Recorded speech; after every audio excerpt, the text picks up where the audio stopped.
Good day, everyone. In this video, let us discuss the WKB approximation and we'll focus on the classical region. Now, let us recall that in quantum mechanics, uh, solving the system using the Schrodinger equation is very complicated.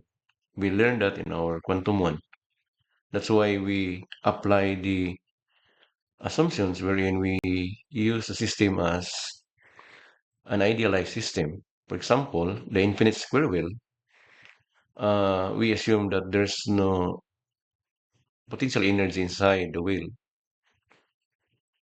And also in harmonic oscillator, we assume a portion of the potential energy is a parabolic curve. So remember that they are only an assumption that the system can work on that level. And we solve the system. We calculated the wave function, the the energy, and we describe the system. But take note, in real life, there's no such thing as infinite square wheel, an infinite square wheel, or a particle in a box. And also, we don't have a perfect harmonic oscillator of the system. So we provided the or describe the system using the assumptions. Now, remember in our previous topic, which is the perturbation theory, the perturbation theory can solve the system even if it has a potential. Like, for example, we have the small disturbance occur on the system in an infinite square wheel. Suppose we have a little or a small amount of potential energy that can disturb the system from its idealized system. Then we can still describe the system using the perturbation theory by applying the corrections, the first order correction, the second order correction, and so on. So we can still provide or describe the system even if the Schrodinger equation is difficult because we have the approximation method. Now, if we have a very complicated potential energy, then uh, the disturbance is too much to do it, then perturbation theory will collapse. Hence, we need another method of describing a system, and we go with the variational principle, wherein the variational principle can describe a system even if we have a very complicated potential energy that makes the Schrodinger equation difficult to answer. We use the principle of having identifying only the upper bound of the ground state, and with that approximation, we can provide the energy, the bound state or the upper bound of the ground state. And we verified it as a very precise principle in describing the system. Now remember that all of the systems that we describe, the the wave function or the wavelength is constant, meaning the momentum does not change with position. Hence, the amplitude also of the wave function is fixed all throughout.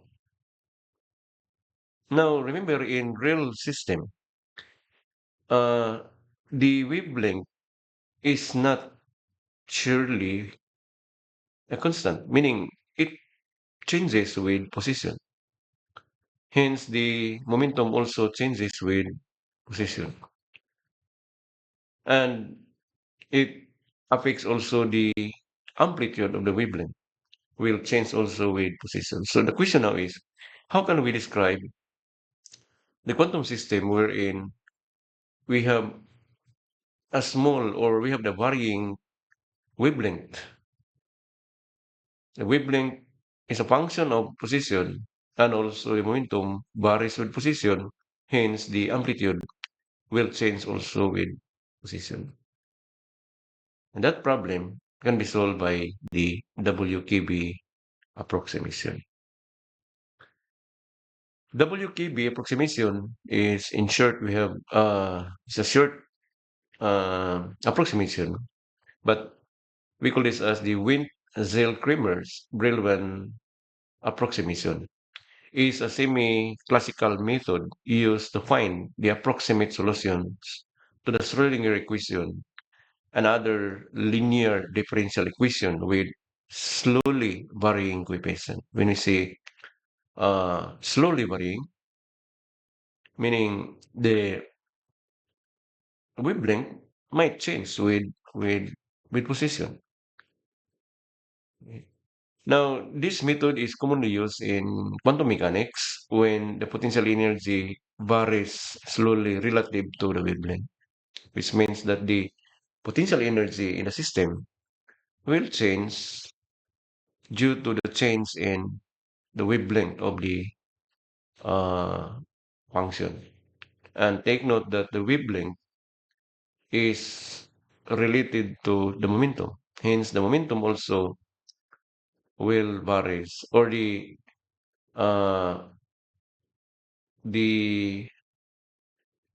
wave number will varies with position also. Now, suppose we consider a system having the energy, uh, an energy is moving through the region with a constant potential energy. So we did this in our previous topic. So we have a quantum system wherein the energy of the particle will experience a constant potential energy.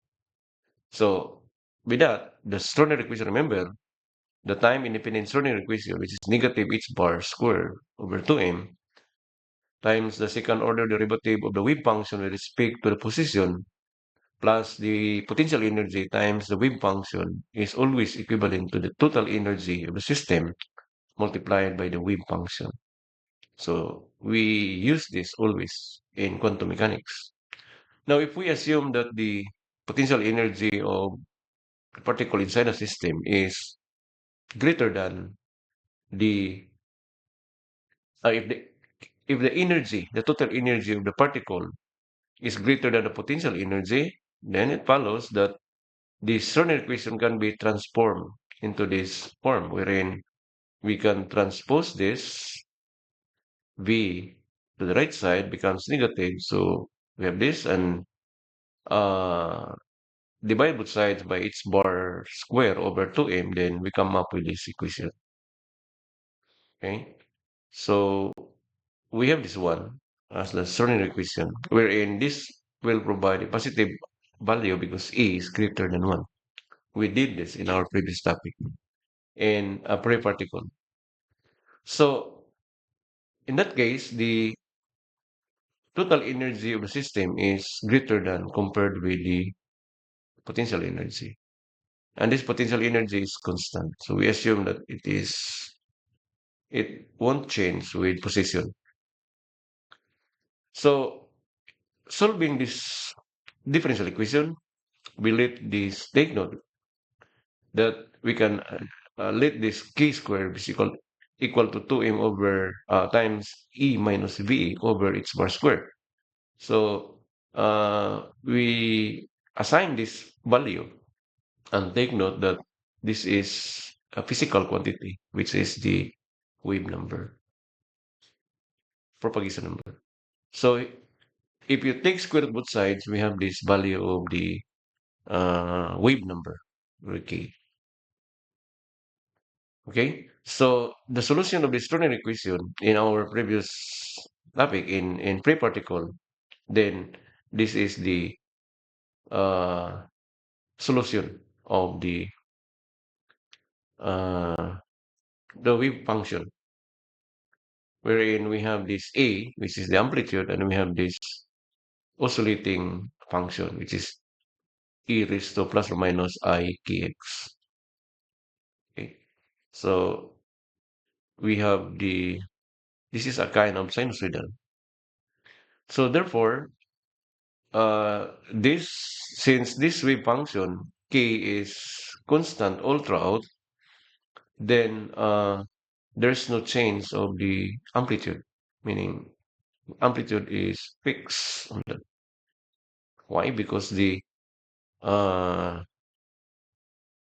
potential energy is constant. Hence, that the wavelength is also a constant. Take note, the wavelength is 2 pi over k, which is a wave number. And take note that the k is related to the momentum. Hence, the momentum will be affected also because k depends on wavelength, vice versa, and they are all dependent with position. Okay, so this wave function is a kind of sinusoidal, and this happen only when E is greater than V. Now, in another case, suppose we have the energy of the system which is below the potential energy. So in that case, V now is greater than E in the Schrodinger equation. So we have this arrangement. Then if we solve this Schrodinger equation, take note that V now is greater than E. So the wave function is no longer sinusoidal. It is an exponentially distributed to the system, meaning it decay. So if we let kappa square, this is not k, this is kappa. Let this be equal to kappa square. This is different from k because k is an oscillating coefficient, while this one is exponentially uh, distributed wave function. Okay, so taking square root both sides, then we have this value of kappa.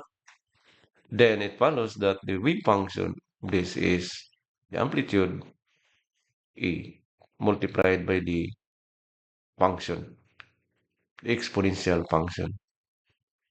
And take note, we don't have imaginary here, so therefore, this is just an exponential wave function. Unlike in this case, we have I, so therefore, this should be a sinusoidal, oscillating. Okay, so this is an exponential wave function. Now, what will happen if in this case where E is greater than V, the energy is greater than the potential energy. Suppose the potential energy is not constant, not in horizontal. Suppose this will change with position slowly. A small variation of potential energy because there is a slow variation also of the wavelength. So if the wavelength will change, this most probably this sinusoidal wave function will vary also, will change also. Its its amplitude and its momentum will vary.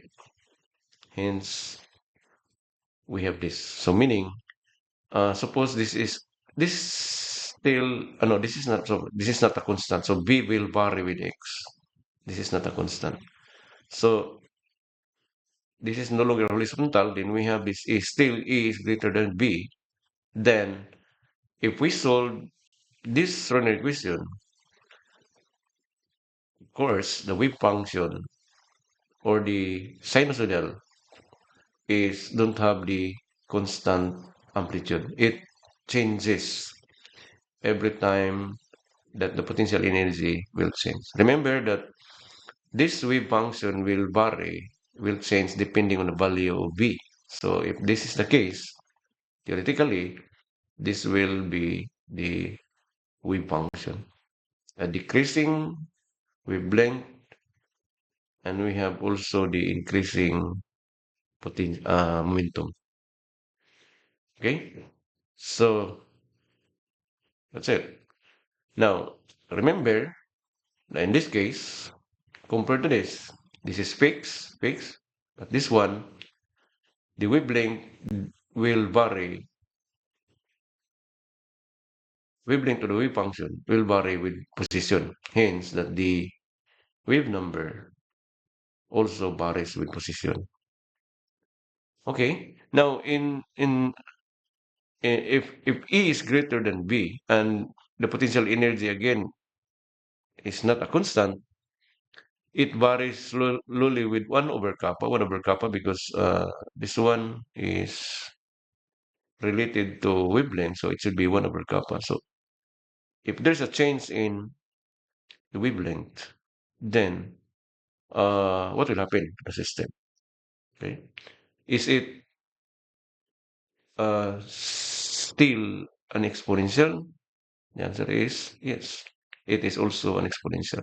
So this cases wherein we have we have E is greater than V, and we have this kind of sinusoidal, a varying amplitude with position, and also a varying momentum with position.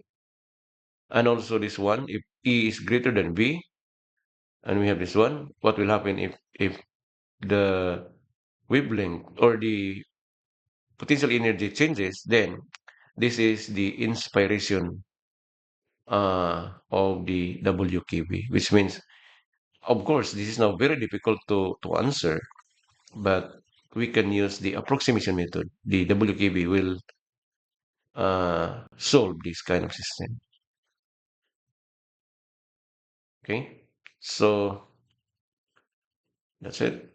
Okay, now in the case of E over greater than V, so which is, remember, we have the sinusoidal, still a sinusoidal. So the V function now becomes this one.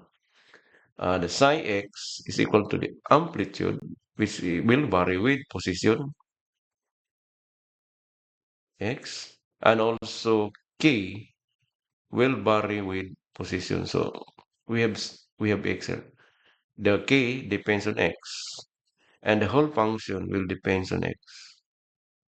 Okay. Then for exponential wave function, in this case, where e is less than v, then we have this again. Still, we have the wave function will vary with x, and the kappa will also will vary with x. So this is very hard to answer in the Stirner equation. So the WKB will describe the system using the approximation, the WKB approximation. Okay, so we have two uh, possibilities of the system wherein E is greater than V or E is less than V. So for E greater than V, we call this as the classical region. So it is a bound state. Then for E is less than V, we have the tunneling region. So the book of Griffiths describes the classical region, and we have this tunneling region. But this video will focus only on the classical region. Okay, the classical region. So remember that the system we have in one-dimensional x, then we have this potential energy. So suppose this is the potential energy of the system, and this is the energy of the particle inside the system. Then we have these 2 points. We call this as the turning points, wherein between these trains, these these points, we call this as the classical region. So you can imagine physically, if we have this object release downhill, then it will move and it will stay here classically. So why? Because the energy is in this part, and we have this potential energy will drop down. So this region is called as the classical region. Beyond this, we call this as the tunneling region. Okay, so we'll focus on this area, meaning the particle is within this region in a classical region. Okay, now again, in the time independent Schrodinger equation, we can always use this because this is a quantum system. Then since E is greater than V, then we can form this arrangement and take note that uh, we can transform this Schrodinger equation in terms of momentum by definition. So if we take note that the square of momentum is 2m times the E minus V. So we emphasize the V because V will vary with position. Okay, so that's it. If you take square root of that, and this is now the momentum. So remember that uh, momentum is the square root of 2m times the energy. But the energy inside is E minus V. So this statement is derived from the kinetic energy. So if you multiply m over m of the kinetic energy, then you can come up with this relationship. So therefore, in other words, that the ties or the time independence rate equation can be transformed in terms of or can be expressed in terms of the momentum. So this is it. This is now the expressions that involves the momentum. So this Schrodinger equation and this one are the same. Okay. So let this be equation one. Always remember this. This is equation one in terms of momentum. Okay. Now, if we assume again is B is greater than B, so therefore P should be real. So all momentum within this region should be a real because it belongs to the classical system. So the particle is confined within the range of X. So we are very sure that the particles are situated within this range. So hence the momentum is always a real. Okay, so the wave function, of course, we have this. If we solve this one, if you solve this differential equation, then we have this one. This is the solution to the wave function. Or to the wave function here is equivalent to this. So take note that this one is the amplitude, and remember it varies with position. And this is a wave function, let us say P, which is this is now the oscillating part. No? So this involves momentum in this part because this involved with the value of k. Okay, so this is now the solution of approximate. Okay, this is now the approximate solution of this differential equation one. So if this is a solution, then if we differentiate this twice, the wave function, then we can come up with this. And this one is ax times e I p x. So hence, if this is the solution, then if we take the second order derivative and substitute it here, then we can come up something. So let's do it. Applying the first order derivative of this, differentiating with respect to x, this is the result. And remember, if you differentiate this with respect to x, this will become d psi over dx. So remember, this is x dependent and this is also x dependent. Then if we differentiate this, we can use the product rule. So product rule means take the derivative. I remove the dependence, x dependence here in order to not to complicate. So we have this one. So derivative of a and just copy, then added by the derivative of this, which is IA. Then we have the derivative of p, and we have this exponential factor. So this is the first order derivative of this wave function. Okay. Then apply again another derivative. We need the second order derivative in order to substitute in equation one. So take the second order derivative. So it's quite long because this one is two terms and this is three terms. Okay, this is three terms because there are three factors of this. So, uh, differentiating this, we have these two terms. So, of course, will become second order derivative and just copy. Then derivative of this, we have this one. So we have derivative and we have derivative of p and this one. So this is now the derivative of this first term. The second term has three factors. So we have these three factors. Okay. So one at a time. So copy the two, then take the derivative, then the other two, then take the derivative until we have this. So meaning this is not the second order derivative. So remember we have the second order derivative. Then of course we can simplify this by taking the common factor. The common factor is this exponential e raised to I p, and we leave this one. Okay? Then leave this as equation 3. So the equation 3 can now be substituted to equation 1. So we will substitute equation 2, which is the wave function, and the 3 is here, and this is our extraordinary equation in terms of the momentum. So this is it. This is equation 1, this is equation 2, this is equation 3. So substitute this equation 2, equation 3 here in equation 1. Meaning, you have to replace this with equation 3. This is it. Okay. So, uh, meaning this one will be substituted here, and equation 2 will be substituted here. Okay.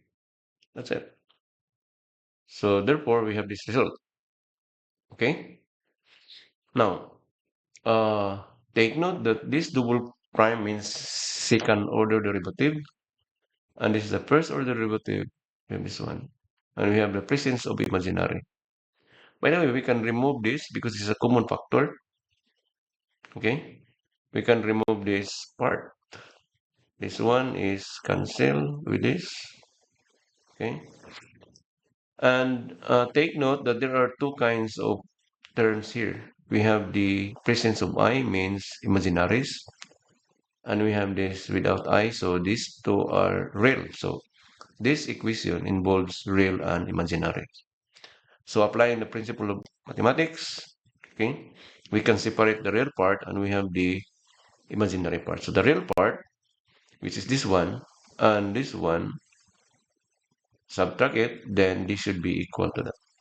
So if this is true, then it is true also for imaginary. The imaginary now, if you add these two, then the sum should be 0. Okay? Which means that these two equations, or these equations, was can be break into two kinds of differential equations. Take note, these are differential equations. We have the real part and we have the imaginary part of the equation.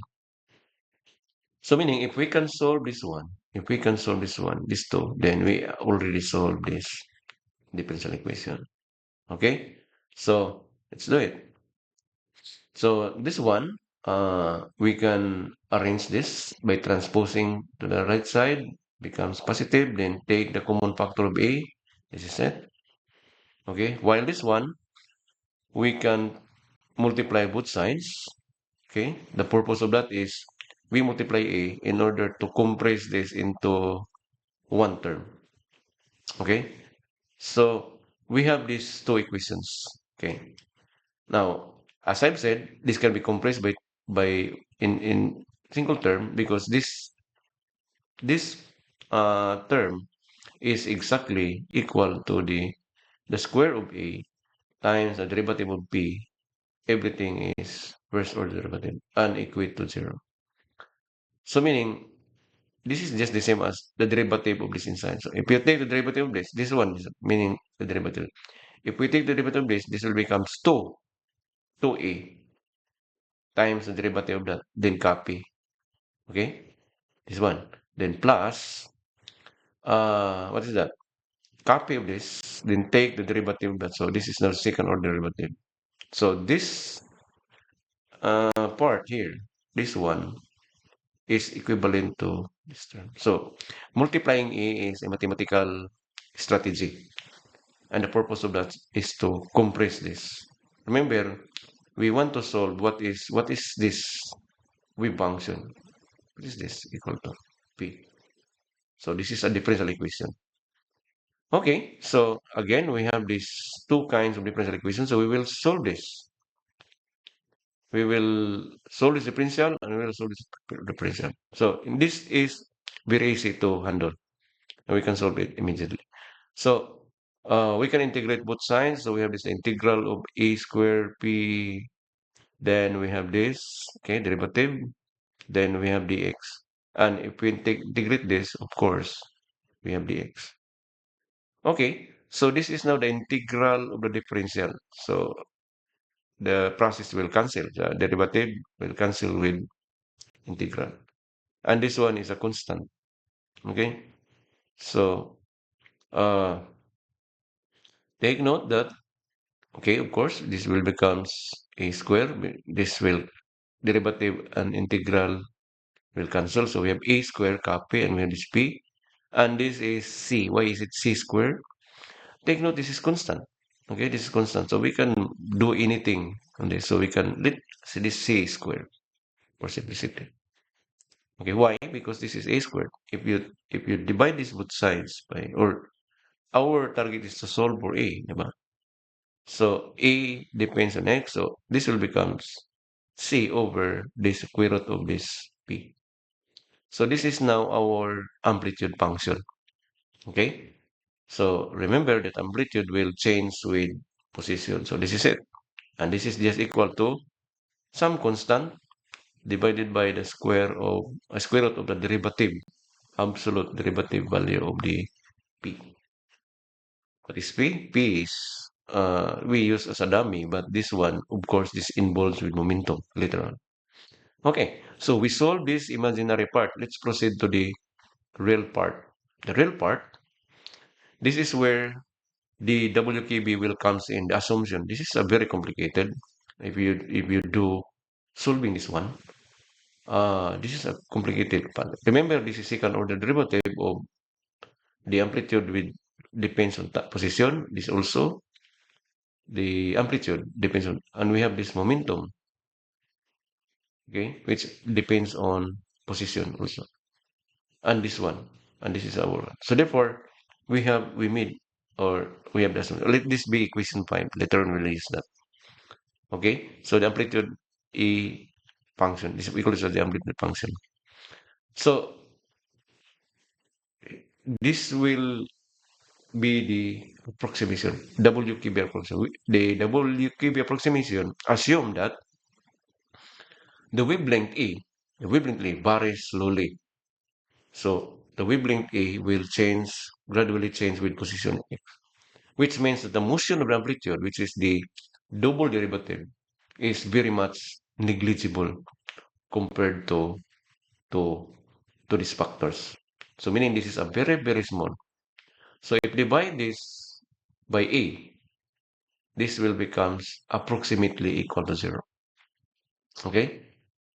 So this is where the WKB approximation will comes in to this part. So the WKB assumes that this is a very, very small. What is the double? This is the second order derivative.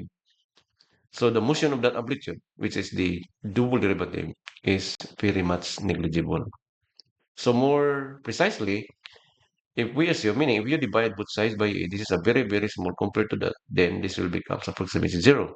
So although it is not exactly equal to zero, but we are very sure this is much less than compared to the term inside. Okay? So with that, if you divide both sides by a, this will become zero. So a second order derivative will divide a very, very small, divide a number, then this is approximately zero. Hence, that these two factors, the first order derivative of b squared minus p squared over h bar squared, these terms should be the same. So meaning they must be equal. Okay? So take note that we are very interested to this one because this is the differential equation. So remember that this first order derivative of b is this one. No? So meaning if we have this value, then we can substitute it here. So we will solve this one. So meaning changing this p quotation or first quote, single quote is the same as the dq or dp over dx. And we have this, since this is square, take square root both sides, and we have this plus or minus. So we have the positive part, negative part of p over its part. Okay. Then, of course, in order to solve for p, we have to integrate both sides. Okay. Integrating both sides, we have this one. So we have plus or minus 1 over each bar, the integral of the momentum. Take note, momentum, momentum will vary with x. Okay. So this is it. So we have this, let us say equation 5, which is this one. Okay. So by the way, this is second order, this is derivative, but this one is our p. So we have already this dummy, no? We have the value of the dummy value p. And we observe that this p is dependent with momentum and of course the Planck's constant. Okay, now substituting equation 5, the equation 5 is here and equation 7 is this, and then we will substitute this to equation 2, the equation 2 that we derived previously. Okay, this is our equation 2, which is the wave function. Take note of this in our previous slide. That the wave function is a, which is dependent of x, and we have this p, and p is already here. Okay, and this amplitude is equation 5. So if you substitute equation 5 and 7 in equation 2, we have this result. Okay, so this a is this one, and we have e raised to ip, but p is, we have this result. Okay, so we're able to provide the wave function, and that is because of the WKB approximation, wherein the amplitude, the motion of amplitude is a very negligible. This is okay. So meaning we skip the very difficult process in solving the differential equation because of this assumption, the WKB approximation. So therefore, this is it. This is the wave function. So meaning, uh, we need this. Take note. We need this value. See what is c. So we have to, of course, c is number. So we should provide this value. No? So again, the wave function is, we have the c over square root of the absolute value of the first order derivative p, wherein we have this e raised to plus or minus I over h bar and the integral of the momentum with respect to x. Okay. Okay, so substituting equation 6 because we have the equation 6. So meaning we can replace this with this one. Okay. Remember equation 6 previously? Then this is the result. Okay? So this is now the wave function that we want to provide. Okay? So we have this value. Now, if you're asked, what is the probability of finding the particle at an interval x? So remember, this is an imaginary. This is a wave function, diba? So if you take the absolute square of this will becomes 1. Hence, the answer to this problem is just the absolute square of the c over square root of b. So if you do it, then of course, taking the absolute squares, you just take the square of this, square of that, and we have this result. So this is the probability of having the particle within the interval of x0 to x. Okay, so this is now the wave function in the WKB. And take note, this one, this p, is equivalent to plus or minus 1 over h bar integral of p. This is v and this is p, which is momentum. Okay. So this is the WKB wave function. So in order to use this one is we need the momentum. Okay, we have to solve the momentum. Then if we have that, take the derivative of that, then substitute here. Then of course we have to normalize later on. Then you can combine the wave function, the description of the system, and we did it because of the WKB approximation. Okay, let's have the example. So the example is we have the potential well with two vertical walls, of course, potential well. Oh, suppose we have an infinite square well. So we have this infinite square well. This is a very high wall, two walls. And the width of the wall is A. So this is 0 to A. So 0 to A, we have this system, an infinite square well.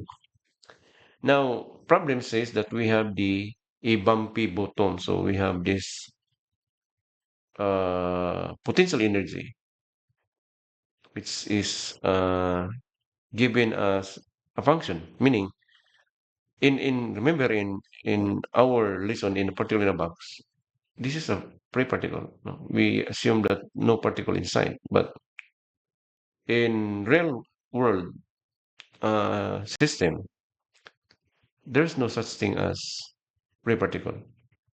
Okay, so there should be. Suppose this is the potential energy. This is not up small, meaning perturbation theory cannot solve this because we have the specified function of this. Okay, so from 0 to A of W of X, we have this potential energy. Outside is, of course, infinite.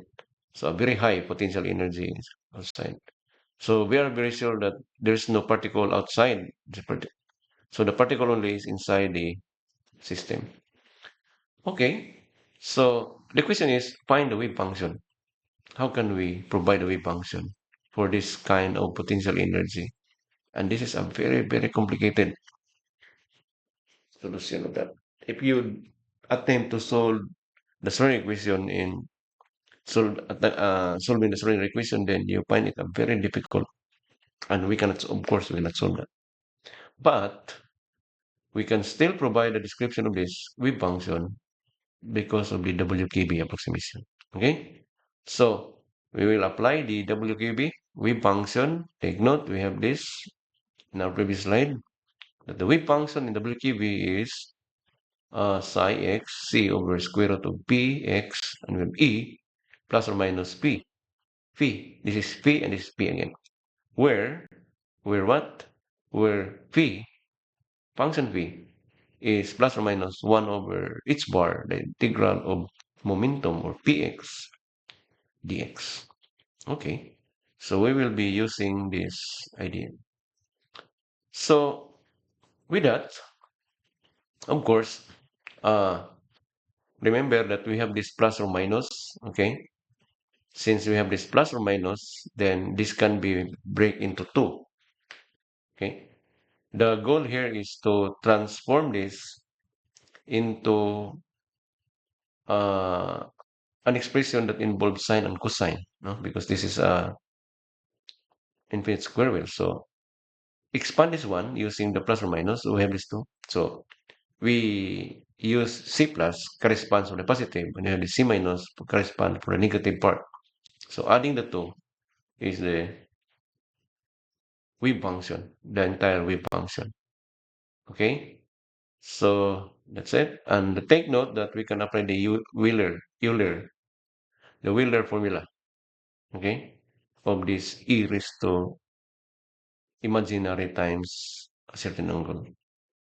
Okay, so we will expand that using the Wheeler formula. So this is plus and this is minus. Okay, you have to review your Wheeler formula so that you can expand this one. Then of course we can combine the sine and cosine. So we have the sine here and we have this cosine. Then take the common factor. Okay. So we have this one. Okay. Common factor is sine, and we have I, and this is cosine. Okay. If we let this be equal to A and B, or this is, I call this a C1 and this is C2, then we have this sinusoidal wave function in terms of sine and cosine. This is sinusoidal in terms of exponential, imaginary. Okay, so we have this equivalent wave function to this, and this is now sine cosine. So we prefer to use sine and cosine because we want to what apply the boundary condition. So it's very easy to handle if we have this sine and cosine. So again, these two are the same. There's no such difference of this. They are practically equal. Okay, so with that, of course, always remember that we have this value p here, function p. Then such that uh, the p is 1 over plus or minus applying the boundary from 0 to a. So this is known as 0 to a because this integral will have the portion of the values of x. So we have this identified that the particle is here from 0 to a. So this should be 0 to a because outside we don't have particle outside. Okay, so that's it. This is now the one. Then next is we have to apply the boundary condition. The reason is we want to solve this C1 and C2. So at the boundary condition, the when x equal to 0, of course, the wave function is 0. There's no particle at exactly at the boundary. So meaning this should be 0. So in other words, this must be 0. Then x substitute here 0. So sine of 0, remember? Okay. Uh, you can replace 0 here. Okay. So if this is 0, then everything becomes 0. Okay. So we don't have p, of course. So meaning this will become 0. But this one is 1. Okay. And take note, this is 0. This is 0. Sine at 0. So meaning this is 0. And this term is 0. This one is 0. So we can divide this here. So meaning this can be cancelled. And what we have is C2. Okay. C2 must be equal to 0. In other words, we don't have we don't have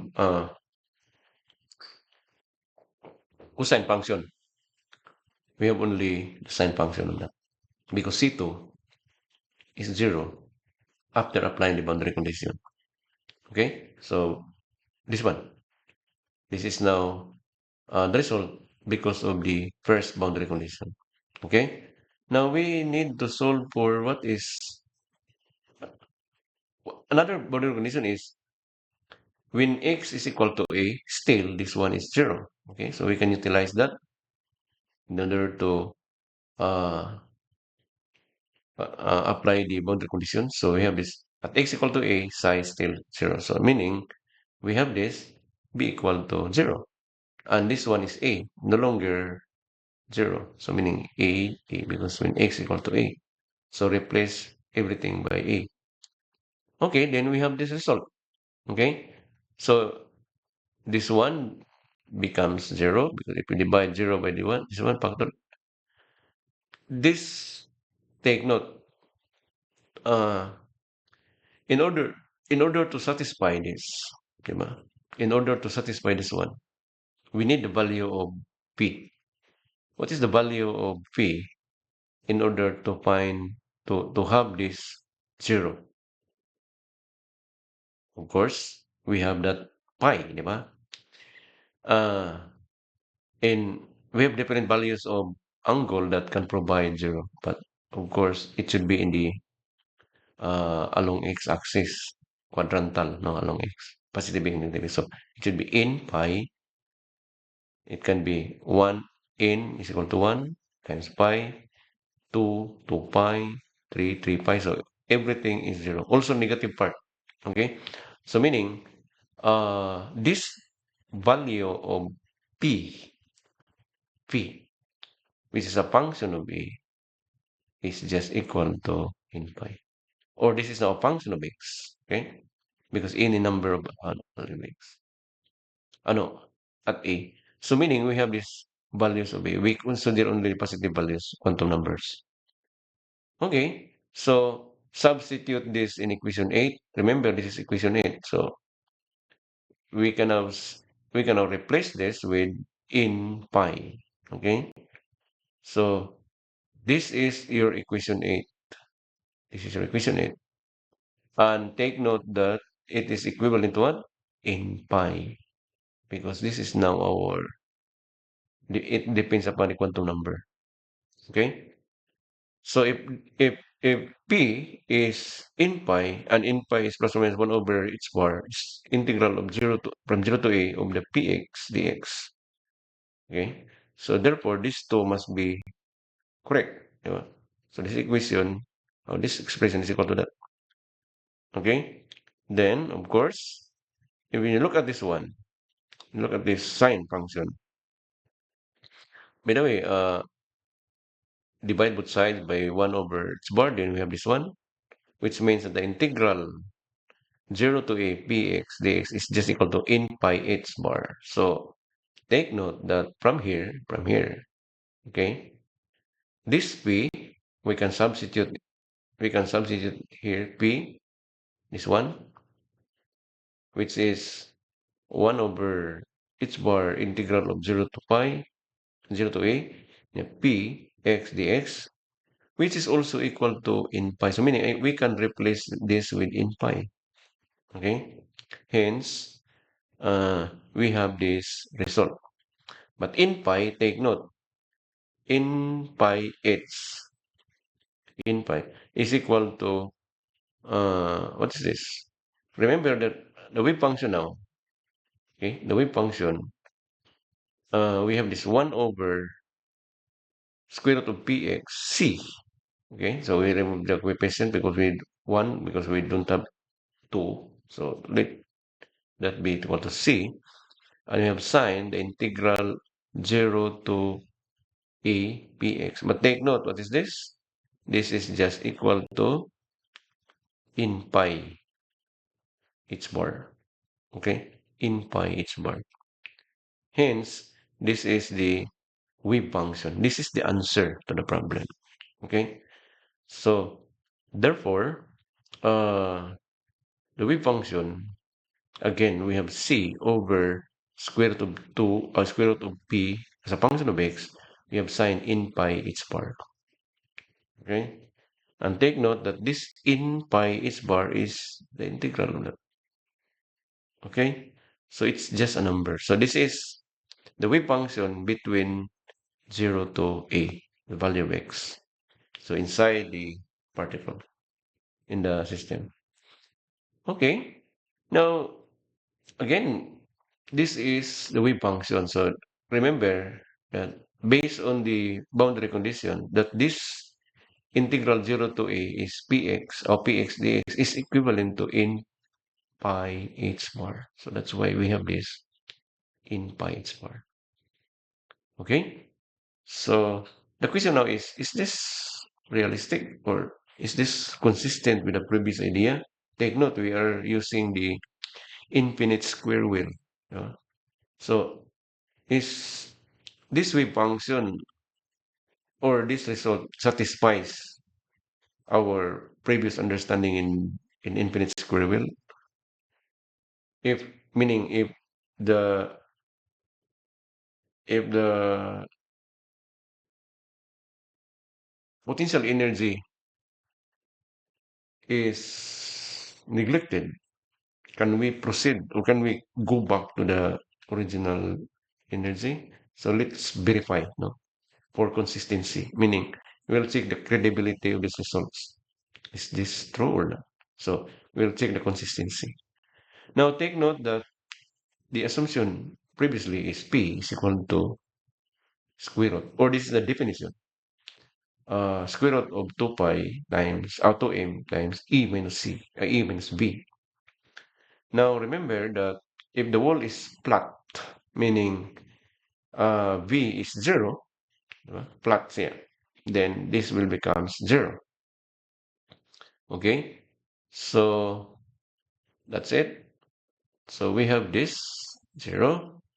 Now what happen is we have this P is equal to 2 me. Take note, this is the definition of momentum in terms of energy from the kinetic energy. Okay, and equation 9 becomes, so the equation 9, this one becomes what? This will becomes square root, integral of 0 to, from 0 to a of the square root of, because this P is this one, 2me dx, and it should be equal to in pi h bar. Okay, now take the integral of this. Remember constant, so we can move this out.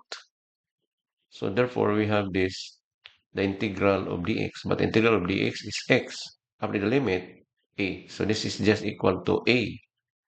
Okay, that's it. Then solving for the energy, of course, divide both sides by a, then square both sides, then divide by 2m, then we have this result.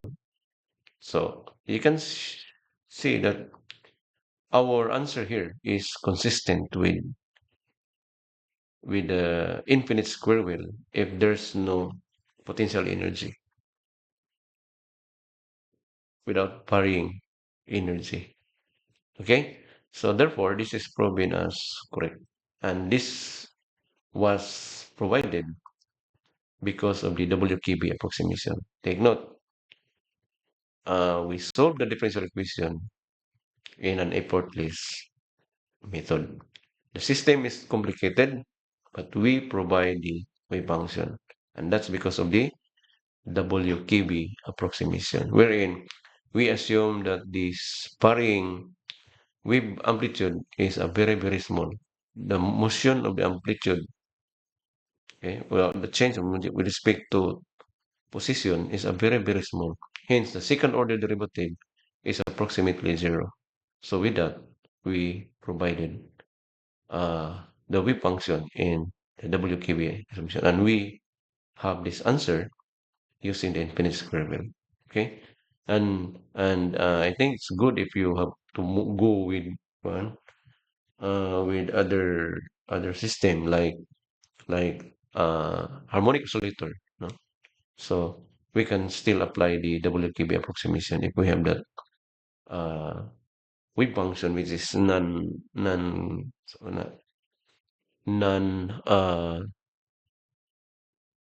parabolic. So with a very complicated wave function, still WKB can provide. Okay, so that's it. So for your this all the discussion is taken from the Griffiths book of Griffiths, and this problem is coming from the Griffiths also, the quantum. So try to answer this. No, we have this problem, and we have this. Okay, so for your practice, so that's all. Thank you for watching.